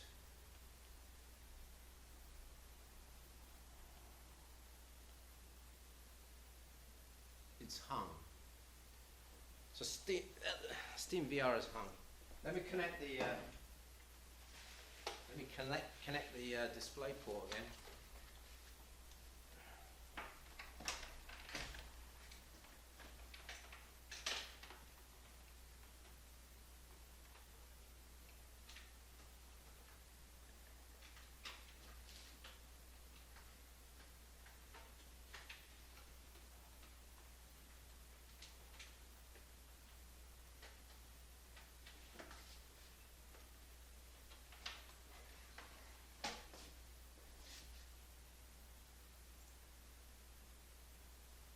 Just checking the battery, we've got 2 times 94-hour batteries inside, 72% left, and after playing that little session of VR, 1 hour 43 minutes left, so it's around 2 hours of VR playing. That makes sense.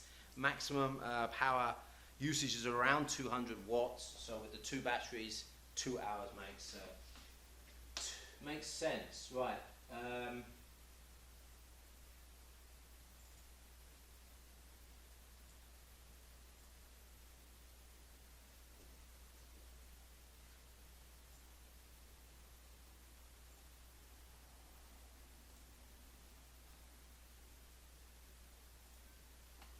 I'm just going to exit Steam VR and come back in. The Steam VR app locked up on me. I tried to start Trials in Tatooine, but I've got too small a working space here. It wouldn't run the app. So start up Steam VR again.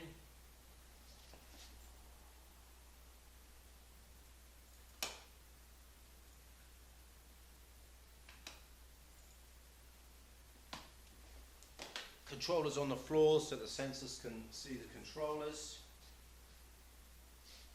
The sensors will sync to each other as well. This gives you an indication of what's happening. Switch them on. Just wait for the second sensor to sync up. That's working.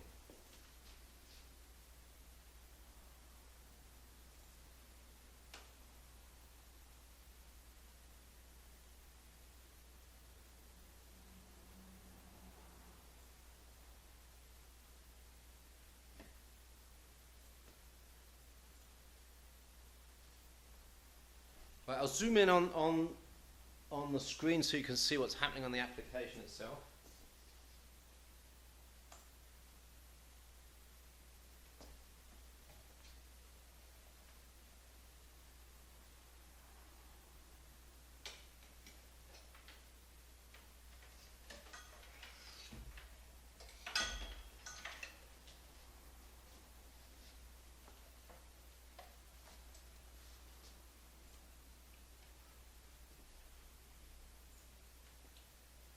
There, let me zoom in. So difficult doing a VR demo on a live stream.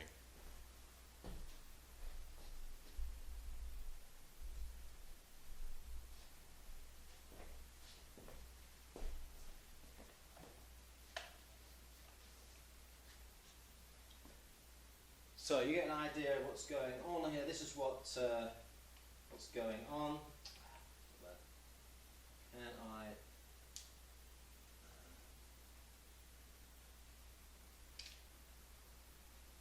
Gonna have to go in with the headset.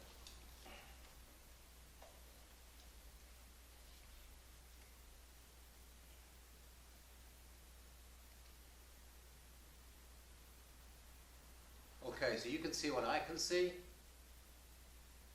I'm in the Body VR demo now. Give myself a little bit of cable space here, of course. To do the demo, it might have been easier to actually use the long cable so that I could leave the backpack on. Okay, so I can see what's going on here. And I'm kind of, oh, it's so cool. And it's smooth, it's really, really smooth. Gonna have to, oh, here we go.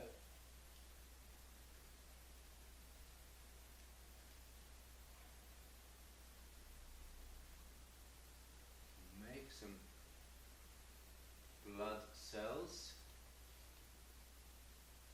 What am I doing here? I can't even move my head around to see what's going on.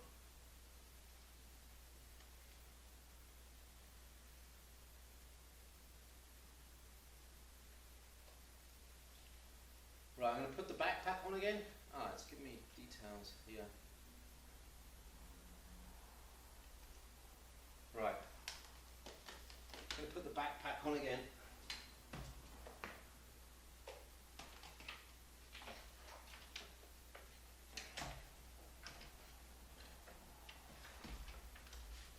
Right. I'm going to go widescreen. Zoom out. I'll also be taking note of some temperature that I'm feeling from the back, any noise. It's fairly lightweight. And right then, so it's just okay. So I'm in the human VR app here, and it's telling me about thrombocytes and erythrocytes that I should remember from biology, but I don't. And just incredibly cool. So I can push, select. Can I just select it here? Okay, why am I not moving around?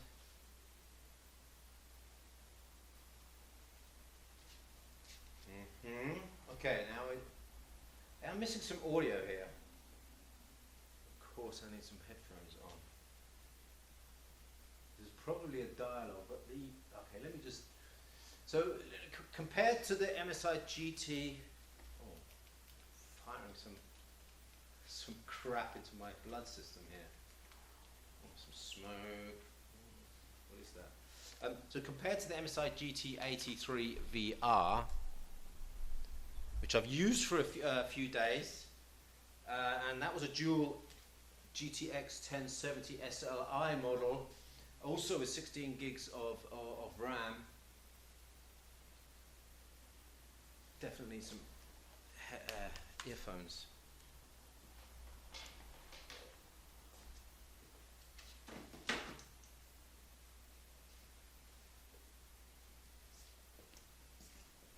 hopefully the audio will come out there. There we go. Hear anything? Okay, so I'm getting a audio demo now. It sounds like Stephen Ive. Okay, so it's giving me I just need to talk about comfort factor here. I can move around. I've got nice. I just need to tighten this up slightly. Whoa. This is a fantastic way for kids to learn. This is awesome. You know, and I think kids are going to love this backpack too.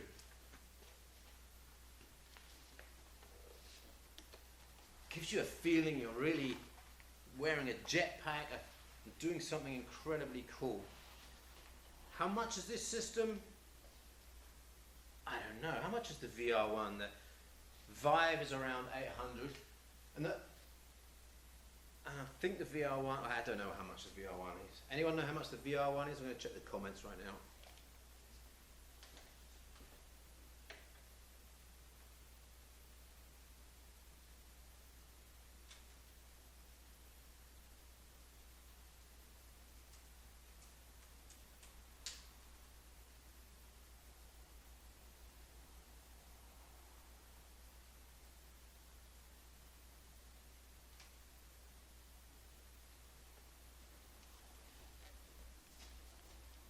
Right, so I'm wearing $2,800 of computer on my back. That's a huge amount of money. But the GT83 I was using before was $4,000 worth. And when I tell you what, when it gets to things like education, whoops. Press the wrong button.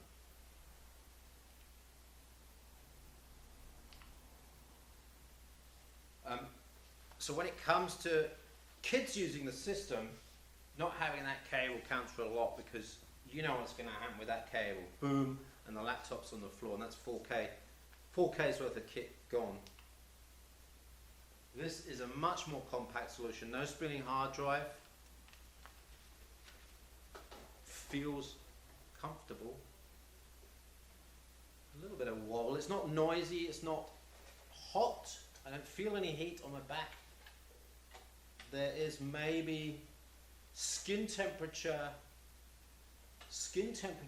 on the back of the VR One. So it's certainly not heating up a lot. Fan exhaust ports, there's nothing much coming out of there. And we're not going crazy on the VR One system here. But this is a really nice, engaging experience. And I just have to make sure I know where I am.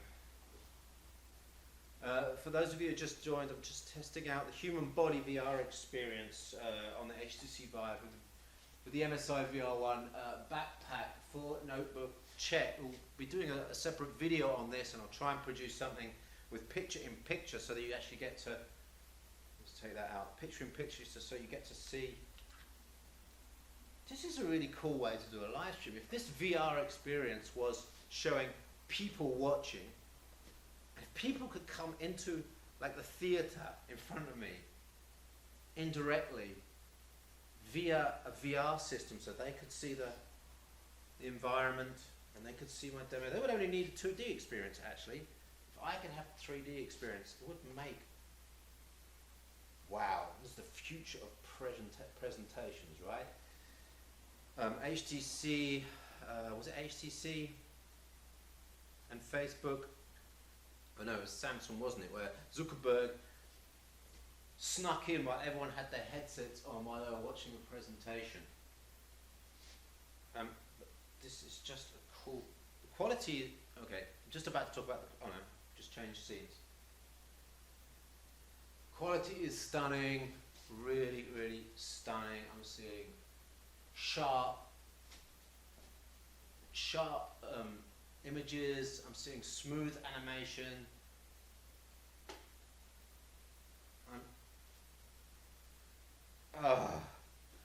I'm seeing vivid colors, and I've just noticed really that that cable's gone. That cable's completely freed up the experience. So €3,500 or dollars worth of. It's a shame you can't hear that. I'm getting commentary here. What I should do is put the long cable back on the headset so that I can leave the backpack on the table, and then you can see it on the screen. Oh, I need a new display port cable, but it's good. It's a nice experience, and I just love that there's no cable flapping around all over the place, because it's not that good with the cable. It is good, but if you're going to use it for a long time and then use it without the cable, you'll really notice the difference in the freedom of movement. We've got a little, so I'd say it's fairly secure for kids as well. Oh, too much beer.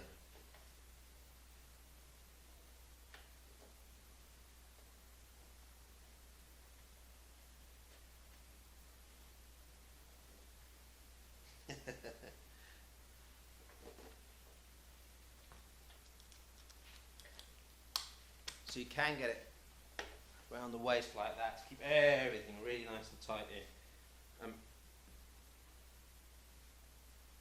So just for those of you that are joined, right? VR One Backpack, we've got the short cable on now. So we've replaced the cable on the headset to the short cable, which plugs directly into the back of the VR One Backpack, which is basically a PC. Quad-core mobile processor, GTX 1070, 16 gigs of RAM, 256 gigs of SSD, not spinning hard drive, dual battery packs, that's 2 times 100 watt hour. It's still working. It's still working on one battery. Yep, it's still working. Getting that battery back in there is not possible unless you take it off. But in theory, you could charge that second battery. I'm now down to one battery. I've probably only got about 45 minutes of time left. It's about a 2-hour system with both batteries in it. So I've got my headset in as well, giving me the audio from the system. You know what I'd love to do? I'd love to load up XSplit on this and use this as a mobile broadcasting system. How would I control it? I'd need the headset. Ooh, that would be weird.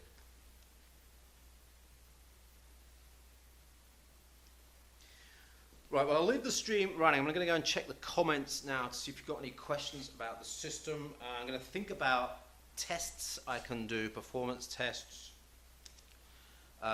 anything else, battery life tests. I'm going to go now and look and talk to our reviewer on Notebook Check. I think it was, I can't remember who it was, Andreas Osthoff? No, Daniel Schmidt. I'm going to go and speak to whoever's responsible for the review part of this VR1, which is going up sort of May, will already be up there in German, and talk to him about anything that he knows about the system. But first impressions are good.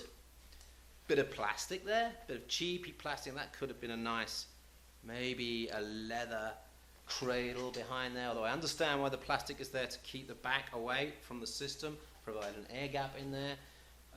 Maybe could have been some sort of tight leather straps or something, give it a little bit of a softer feel. It's lighter than I expected, it's much smaller than I expected. It's great, obviously, that's the reason why you have it. Took a while to set up. The stream's been running for about an hour and a half, I guess, already, maybe even 2 hours. You do need a big room to set it up. I'll try and widen the space on this and try and get Trials in Tatooine running. But let me just go to the comments now. Please don't forget to like the video. Don't forget to share it on your social networks. Subscribe to Notebook Check video channel, because I'm going to be producing a much shorter version of this video, which will be a really close, quick demo of setting it up, and of course maybe some performance test results. I'll see what we can throw in there for you as well. So a much nicer view of the HTC Vive and the VR One Backpack from MSI. It feels great. Let me just show you something here, where I am. I'm roadside here. Every few minutes someone walks past that window, and everyone that's walked past has stopped to look to see what's going on. This is crazy stuff. This is future. I swear I'm going to look back on this video in 10 years time, and it's going to be like, holy crap, we really were at the start of something. It's really actually changed the way I think about how I'm going to do videos in the future as well. How the hell I'm going to do a demo of this VR One is going to be interesting. I think we're going to get the green screen up, or at least it's going to be picture in picture going on here. It's one of the batteries, by the way. Before I close down the stream, I'll just connect the display port again.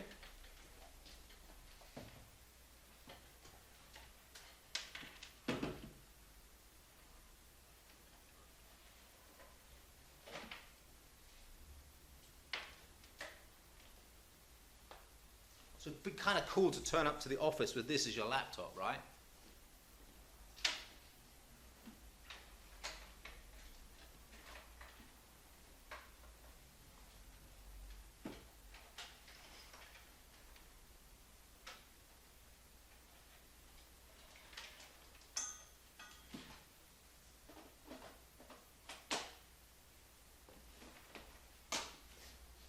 And this is a hugely powerful laptop as well.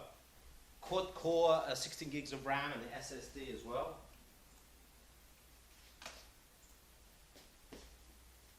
And there it is, you can use it as a laptop.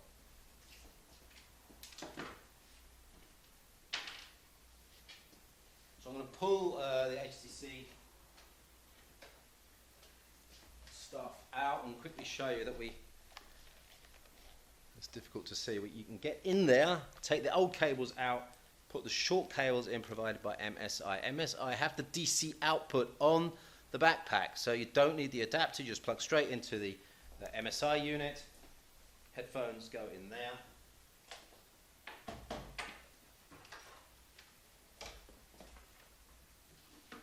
There's the MSI backpack running Windows 10 Pro.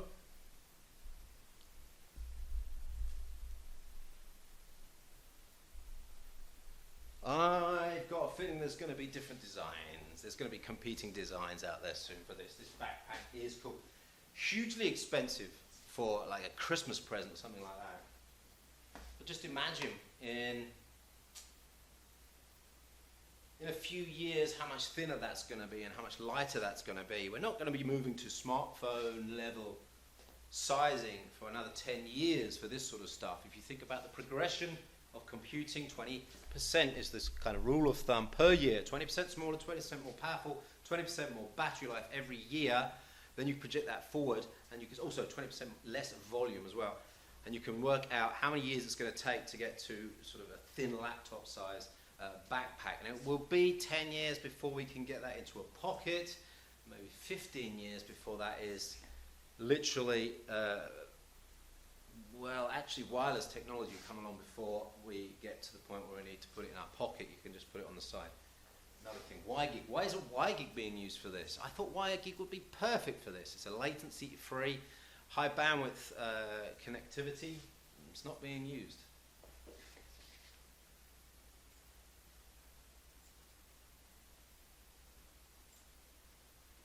So,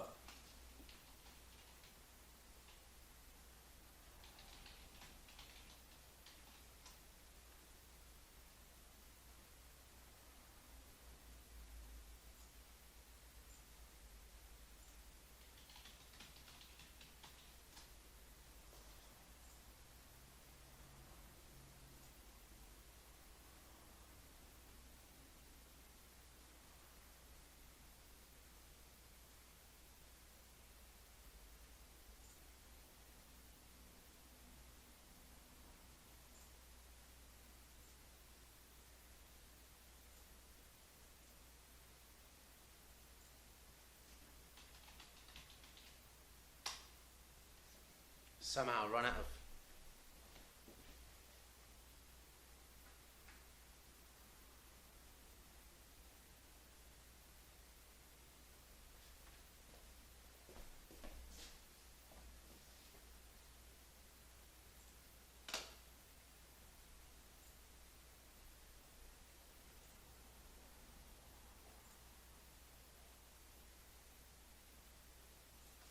Alright, so before I close down the stream, thanks to MSI for sending the kit over. This was an independent live stream, and the reason I say that is because we've got a video coming up that is going to be sponsored, paid for by MSI. We will declare, of course, in any of our articles or videos where the device is sponsored, where the video is sponsored, where the content is sponsored. Don't need to worry about this one though, this wasn't sponsored at all. This is just me messing around on a live stream. Notebookcheck.com, notebookcheck.net is where you need to go to check out the articles that are coming up on the VR One. Don't forget to subscribe to the YouTube channel. I have got a few gamers out there. I've got another gaming device to set up. It is the Asus, what is it? The GL702 V. What graphics has that got in it?